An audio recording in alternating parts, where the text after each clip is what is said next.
अस्सलाम वालेकुम क्लास। आज हम स्टार्ट कर रहे हैं chapter number 4 unit 4 squares and square roots. इससे पहले एक मैथ फ्लैश में देख लेते हैं कि which number multiplied by it self gives 25। कौन सा नंबर है जिसको उसके साथ ही मल्टीप्लाई करके 25 आता है। तो 5 को 5 से ही मल्टीप्लाई करके 25 आता है, 6 को 6 से मल्टीप्लाई करके 36 आता है, 7 को मल्टीप्लाई करके 49, 2 को मल्टीप्लाई करके 4 को मल्टीप्लाई करके हमारे पास आता है 16, 3 को मल्टीप्लाई करके 9, 5 को मल्टीप्लाई करके 25, 6 से 36, 7 से 49, 8 से 64, 9 से 81, 10 से 100। समझ आ गई। तो अगर हम इस तरह कहा जाए कि ये आप देखें 4 और 4, तो ये सारे यहाँ कॉलम वाइज भी कितने इसमें बॉक्सेस पड़े हैं, वर्टिकली भी 4 हैं, हॉरिजॉन्टली भी 4 हैं, यानी इसमें 4 रोज़ 4 कॉलम है। इसका मतलब ये है कि इस सारे के अंदर 16 बॉक्सेस मौजूद हैं। तो इसका मतलब ये इसका एरिया 16 यूनिट्स है। क्या एरिया है? 16 यूनिट्स की जब हमारे पास, और ये हमारे पास शेप आ गई है स्क्वायर की शेप। तो अब देखें 4 और 4 मल्टीप्लाई होके हमारे पास 16 आता है ना। इसका मतलब ये है कि 4 से एक नंबर परफेक्ट स्क्वायर बनता है, वो 16 है। या ये कहा जाए कि नेक्स्ट अब पढ़ते हैं कि नेक्स्ट हमारे पास क्या है आज, उसके बारे में फिर ये डिटेल से बढ़ते हैं। Perfect square when a number is multiplied by itself the product is known as square of that number. जब एक नंबर को उसी से मल्टीप्लाई किया जाए तो जो हमें प्रोडक्ट मिलता है, मल्टीप्लिकेशन से आंसर मिलता है 16, ये कहलाया जाता है स्क्वायर ऑफ दैट नंबर। ये अब क्या है? 4 का स्क्वायर है। 4 का ये क्या है? स्क्वायर है। समझ आ गई।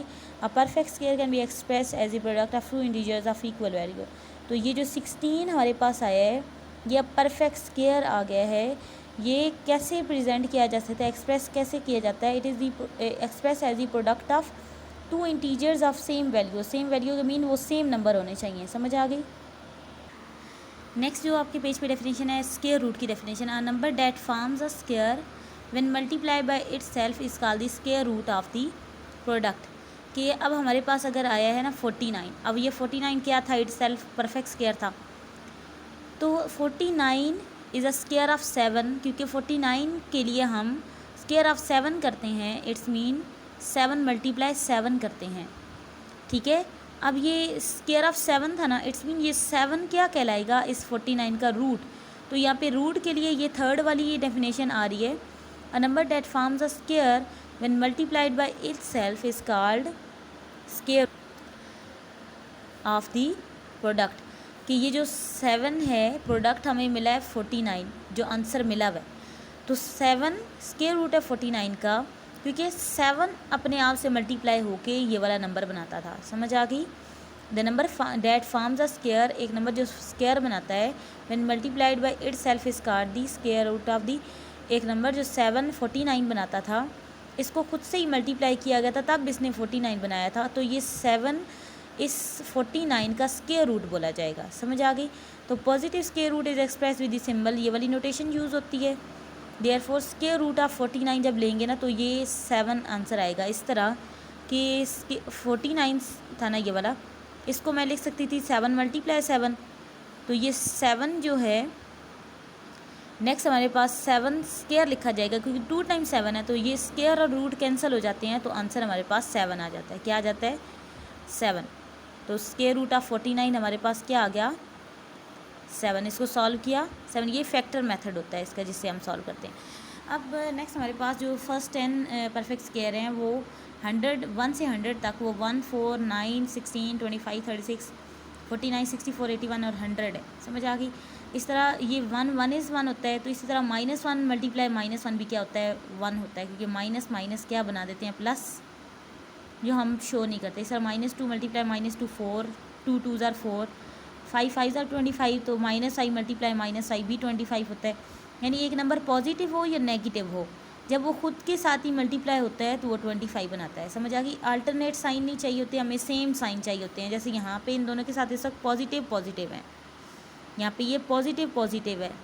ठीक है। तो पॉजिटिव 1 आया, नेगेटिव नेगेटिव 1, पॉजिटिव 1 आया। ठीक है। यानी आंसर हमने चेक करना है कि वो तो पॉजिटिव 1 पॉजिटिव आ रहा है, पॉजिटिव 25 यहाँ पे भी है, तो यहाँ पे भी पॉजिटिव 25 है। समझ आ गई।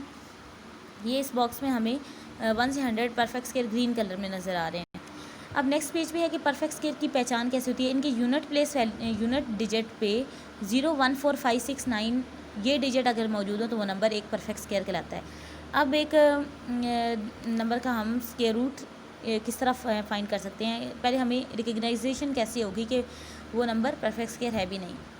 अगर एक यूनिट नंबर की यूनिट प्लेस वैल्यू पे 0 डिजिट है तो इट्स मीन वो 0 मल्टीप्लाई 0 करके लास्ट में उसका 0 आता था तो इसका स्केयर रूट भी 0 होगा। अगर 1 है तो उसके लिए या तो 1 और 9 जो नंबर आंसर आएगा ना हमारा उसके लास्ट में 1 और 9 आना चाहिए, क्योंकि 1 1 इज़ 1 होता है, 9 9 से 81 होता है। इस तरह 4 कब आता है, जब 2 2 ज़ा 4 होता है, 8 8 ज़ा 64। इसका मतलब उस नंबर के लास्ट में 2 या 8 आना चाहिए। 5 है तो 5 5 ज़ा 25, 6 है तो 6 6 ज़ा 36, 4 4 ज़ा 16। यानी 6 बनाने के लिए यूनिट प्लेस पे ये 2 डिजिट थे जिनको मल्टीप्लाई किया गया था, तो ये वाले 2 डिजिट आने चाहिए। 9 के लिए 7 7 ज़ा 49 और 3 3 ज़ा 9 होता है। यानी 9 लाने के लिए हमें या तो 7 से मल्टीप्लाई करना होगा या 7 वाला डिजिट देखना होगा या 3 वाला, तो 3 और 7 इसके यूनिट प्लेस वैल्यू पे आएंगे। ठीक है, नेक्स्ट हमें 2 पॉइंट्स दिए हैं। For integer like science the product of और क्वेश्चन इज पॉजिटिव। जब लाइक साइन होते हैं जैसे -4 16 होता है, +4 +4 16 होता है। लेकिन जब अनलाइक साइन होते हैं तो हमारा नेगेटिव होता है। लेट्स सपोज अगर मैं +4 और -4 को मल्टीप्लाई करती है ना तो ये -16 आता है। हमें ये नहीं चाहिए होता, ठीक है, हमें पॉजिटिव चाहिए होता है। ठीक है, अब यहाँ पे देखिए 1 स्केयर के लिए 1 बॉक्स है, 2 स्केयर के लिए 4 बॉक्सेज हैं, 10 स्केयर के लिए 100 बॉक्सेज हैं। ठीक है, तो जब हमारे पास इसको शेप की फॉर्म में हम एरिया के साथ शो करते हैं ना, हमने पिछली क्लासेस में एरिया को फाइंड करने के लिए बॉक्सेस यूज़ किए होंगे। तो जब हम एरिया देखते हैं ना और हमारी शेप स्केयर की शेप बने तो हम कहते हैं कि वो नंबर एक परफेक्ट स्केयर था। उसकी सिर्फ रोज़ काउंट कर लें या सिर्फ उसके कॉलम आप लोग या तो कॉलम उसके ऐड कर लें, कैलकुलेट कर लें, या फिर रोज़ को काउंट कर लें, कैलकुलेट कर लें, तो आपके वो कहलाएंगे कि उसका जो स्केयर रूट आता है वो 10 है। जैसे यहाँ पे 100 टोटल थे ना, तो इसके ये स्केयर की शेप बना रहा था तो मैंने काउंट कर लिया कि इसके कॉलम कितने हैं, 1 2 3 4 5 6 7 8 9 10 कॉलम है, तो इसके 10 स्केयर रूट आ जाएगा। ठीक है, यही पॉइंट्स इधर लिखे हुए हैं, इसको हाईलाइट कर लें। ठीक है, नेक्स्ट हमारे पास number which represent the area of square are called square number. ये इसी से है कि ऐसे नंबर जो हमें एरिया ऑफ स्केयर की शेप दे देते हैं, जब उनके एरिया यूनिट्स में देखते हैं शेप बना के एरिया उसके फाइंड करते हैं तो वो स्केयर की शेप बने तो वो स्केयर नंबर कहलाते हैं। ठीक है, अब जैसे एक नंबर 1 है तो इसका स्केयर भी 1 होता है, 2 का स्केयर होता है 4, 3 का स्केयर 9, 4 का स्केयर 16। स्केयर कैसे फाइंड करते हैं, उस नंबर को उसी से मल्टीप्लाई करके। तो नेक्स्ट आपने फाइंड करने हैं। अब हमें स्केयर दिया हुआ है, हमने देखना है कि ओरिजिनल नंबर कौन सा था जिससे ये मल्टीप्लाई हुआ था, तो वो 25 बना था। तो 25 बनाने के लिए हमें 5 को 2 बार मल्टीप्लाई करना, तो यहाँ पे वो नंबर 5 आ जाएगा। 36 के लिए 6 से मल्टीप्लाई करना होता है, 81 के लिए 9 को, 100 के लिए 10 को। ठीक है, अब 169 है ना, तो 13 को मल्टीप्लाई करते हैं ना 2 टाइम, यानी 13 मल्टीप्लाई 13 करते हैं तब हमारा 169 आता है। ठीक है, बाकी आपने खुद फाइंड। नेक्स्ट पेज पे आज स्केयर पजल है। अब 1 4 9 16 हमें परफेक्ट स्केयर यहाँ पे दिए हुए थे। नेक्स्ट वाला 25 आना था, 36 49 64 81 और 100। नीचे हमें और नंबर दिए गए 3 5 7, नेक्स्ट 9 11 13 17 15 17 19 आने थे। अब पहली रो हमें क्या बता रही है कि वो परफेक्ट स्केयर हैं, जबकि बॉटम रो हमें बता रही है कि difference between 2 consecutive squares is a series of consecutive odd numbers, कि अगर इन दो को ऊपर वाले दो को 4 और 1 को सब्ट्रैक्ट करते हैं तो हमें 3 मिलता है। 9 4 को सब्ट्रैक्ट करते हैं तो 5 मिलता है। 16 और 9 को सब्ट्रैक्ट करते हैं तो 7 मिलता है।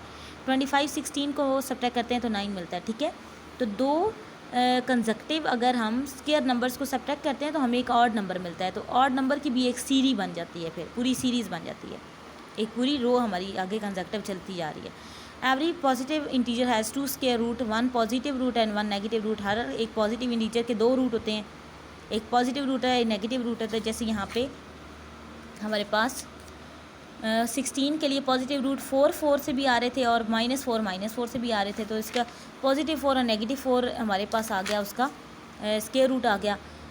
स्केयर रूट ये वाला जो सिंबल है ना, ये ओनली रेफ़र करता है उनमें से पॉजिटिव वाले के लिए। जैसे वो 16 था ना, तो उसके लिए सिर्फ पॉजिटिव 4 कंसिडर किया जाएगा। अगर 16 का ये रूट लेंगे ना ये वाले इस साइन के साथ, तो हमें सिर्फ पॉजिटिव 4 आंसर में लिखना है। ठीक है, अब स्क्वायर रूट फाइंड करने के लिए प्राइम फैक्टराइजेशन यूज़ की जाती है। जैसे अगर ये वाला नंबर दिया गया, इसके प्राइम फैक्टर लिए 2 1 2 12 बना दिया, क्योंकि टोटल 3 था, 1 रह गया था, 12 बना दिया इसने। 2 6 12, 2 2 4। अब नेक्स्ट 2 8 16, 2 1 2, तो ये 3 से हो सकता है। 3 2 6, 3 7 21, क्योंकि 2 रह गया था यहाँ पे। 3 2 6 करने के बाद यहाँ पे 2 रह गए थे। 3 9 27, 3 3 9, और यहाँ से अगर हम ये देखें कि ये 3 1 3 था, तो इसके फैक्टर जो आए हैं इनके आप जोड़े बना लेते हैं, पेयर्स बना लेते हैं, ठीक है। नेक्स्ट हमारा स्टेप्स पेयर्स बनाने वाला होता है। हमने क्या करना है, पहले 2 और 2 का जो पेयर बनाया, 3 3 का पेयर बनाया, 3 3 का। अब ये 2 और 2 टाइम था ना, इसको 2 स्क्वायर लिख सकते हैं। मल्टीप्लाई ये वाला, ये 3 स्क्वायर हो गया, ये भी 3 स्क्वायर हो गया। अब यहाँ पे से स्क्वायर रूट वाली हमने नोटेशन अप्लाई कर देनी है।